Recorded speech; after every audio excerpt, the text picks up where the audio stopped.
ওই জায়গাটা ডুববা পারে।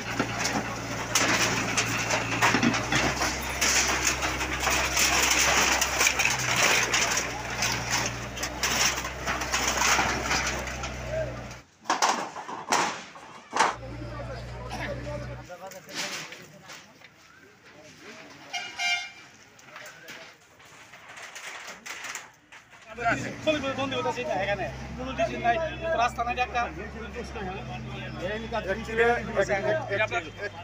ঘটনা হলো কি বাজারে কিছু কতিপয় দোকানদারে অবৈধভাবে দোকান করার ক্ষেত্রে বান্ধের উপরে যেগুলো দোকান ছিল মাছা দোকান ছিল এগুলো শেড করে লেছে বিল্ডিং করে যেগুলো মানুষের চোখে লাগে যেগুলো তাদের জন্য আজকে বাজার সম্পূর্ণ বাজার ভাঙা বিভিন্ন জায়গায় টাকা বিক্রি করে গেছে বিভিন্ন জায়গায় আপনার এখানে দোকান দেওয়া এখানে দোকান দেওয়া এখানে দোকান দেওয়া এভাবে দোকান দিয়ে বাজারটা অবৈধ করে গেছে যে কারণে আজকে বাজারে ভাঙা পড়ছি দাঁড়ায় বাজারে ভাঙা পড়ছি দাঁড়ায় বান্ধের পুরো দখল হয়ে গেছে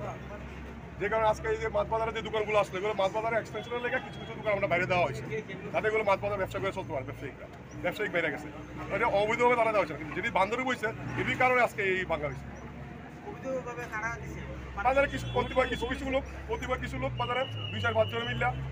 তারা জায়গা বন্টন করে বেড়া দিছে কিভাবে দিছে এটা অবৈধভাবে দিছে অবৈধ ব্যবসায়ীকে বলেছে যারা ফাঁকা বিল্ডিং করছে হইতে পারে অবশ্যই আছে নাহলে কি জানি কি গোকে 7 সালে দেয় এইভাবে বাজার কমিটিতে করলো কমিটি যারা প্রতিবল তারাই তো করলো এগুলো